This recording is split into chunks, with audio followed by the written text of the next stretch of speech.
हालाणी भरसां बहलाणी पुल वटां 8 ॾींहं अॻु पुलिस फुर जो जुड़तो मुक़ाबिलो ॾियण आहे फोटू सोलंकी के क़त्ल करण वारे वाक़े नओं रुख इख्तियार करे वरितो। संदसि वारसन वालिद लोंग सोलंकी, अमर मस्मात, हातल सोलंकी, संदसि भेण अमीरज़ादी, नदीम सोलंकी, सालेह आचर, साजन सोलंकी ॿियनि एहतजाज कंदे चयो त असांजे नौजवान के SHO हालाणी अब्दुल मजीद आराइन, सिपाही परवेज़ राजपर, सिपाही अली मुराद पंगर ऐं मोटरसाइकिल ते 2 बुटनि सां ॿधल माण्हुनि नई मोरी वटां अछे कार में असांजे भाउ फोटू ख़ान खे कार में खंबे वियो, जेको पंहिंजी अमड़ खे दवा वठी ॾियारण लाइ वञी रहियो हुयो त मथनि माण्हुनि संदसि अमड़ खे धिको ॾेई परे फिटो कयो। असांजी अमड़ दाहूं कंदी असां वटि पहुती। असां पंहिंजनि मिटनि माइटनि सां गॾिजी थाणे ते पहुतासीं त SHO असांजी अमड़ खां 2 लख घुरिया पैसा न ॾियण जी सूरत में SHO बहलाणी पुल हेठां कूड़ो फुर जो मुक़ाबिलो ॾेखारे बेगुनाह 18 सालनि जे नौजवान खे क़त्ल करे असां सां ज़ुल्म कयो आहे। हुननि चयो त असां chief justice IG Sindh DIG Benazirabad Nawab Shah SSP Naushahro Feroze Khan घुर था कयूं त शाफ़ ऐं शिफ़ाफ़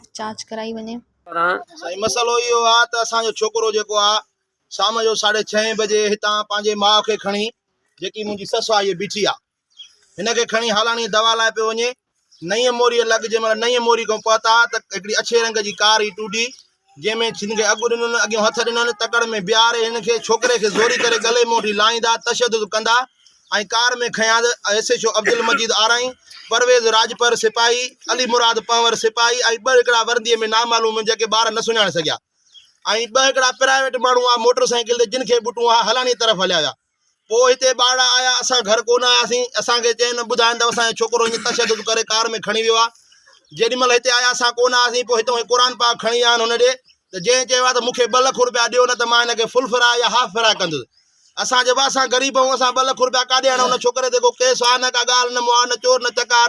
असां 2 लख तोखे छाजा ॾियूं जेको आहे ग़रीब माण्हू? त इन कंदे कुराड़ीअ खे धिका ॾेई परवेज़ राजपर ऐं अली मुराद पंवर SHO जे चवण ते धिका ॾेई क़ुर समेत ॿाहिरि कढी छॾियो। उन जंहिंमें असांजी अपील आहे सिंध हुकूमत खे ऐं सिंध कोर्टुनि खे त असां इंसाफ़ कयो वञे। असांजे बेगुनाह पैसा आम को पुट खसे आ नई मोरियो को मन दवा ते पे ना म गुर्दन जी मरीज आ पुट केर खसे मा तो पुट मुंहिंजे पुट वञे पियो माउ खे खणी दवा जे लाइ हलाणी मस्जिद कूड़ा के सटाए संजे भाग मार छे छा मसलो भाऊ असांजे भाउ मां खणी पियो ने हलाणी। मज़ीद ख़बरनि ऐं तफ़सीलात लाइ विज़िट कयो असांजी वेबसाइट www.awamiNewsHD.com ऐं ॾिसंदा रहो अवामी न्यूज़ HD।